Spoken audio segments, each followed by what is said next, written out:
More fireworks today in the Hunter Biden investigation. The president's son, Hunter, made a visit to Capitol Hill, not to testify behind closed doors as scheduled, but to denounce the investigation into him and his father.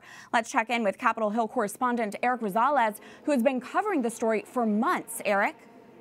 Well, good evening, Catherine. Yes, a defiant Hunter Biden stood before the media cameras claiming that his father has no financial stake in his business dealings with foreign nationals. Hunter said that he would not sit in a closed-door deposition before the House Oversight or Judiciary committees and claims the targeting of, quote, the unrelenting Trump attack machine is in high gear, all to make him and his father look bad for the upcoming presidential election. Let me state as clearly as I can.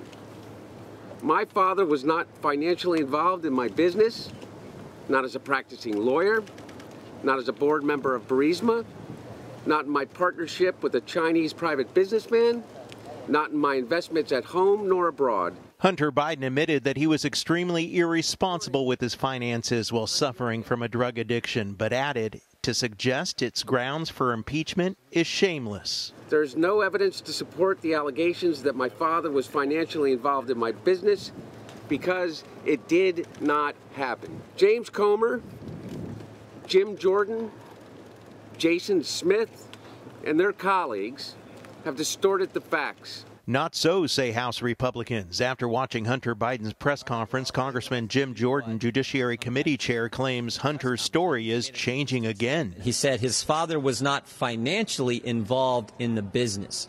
And I think that qualifier, the word financially, is important because once again it shows another change in this story. First it was no involvement, then no, I never talked to anyone, and then we find out about the dinners, the meetings, the phone calls, and everything else. Because we've requested thousands of emails that they still will not turn over.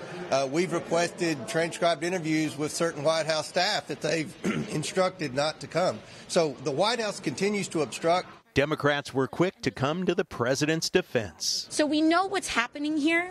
They have devised a story that they cannot substantiate with facts, and so they've decided that they want to invent their own take without evidence, and they want to ensure that that evidence remains behind closed doors and away from public view.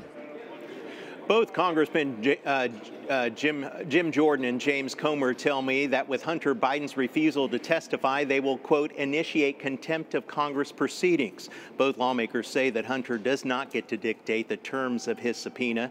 It's important to note that Congressman Jordan, that is, failed to comply with the subpoena in the House January 6th committee during the last Congress. As for his father, the House investigation of President Joe Biden, a formal impeachment inquiry vote did take place. It did pass 221 to 212 with one Democrat not voting. The House approval of the resolution now strengthens the Republicans' position in court if there's any legal challenges to their subpoenas. House Republicans noted that the procedure used in this investigation is the same one used by other congressional probes, including the impeachment proceedings of former President Donald Trump. House Republicans have made similar demands to James Biden, the president's brother. The contempt proceedings come as Hunter is facing other legal troubles in Delaware and California stemming from the purchase of a gun and tax violations. At the Capitol, Erik Rosales, EWTN News Nightly.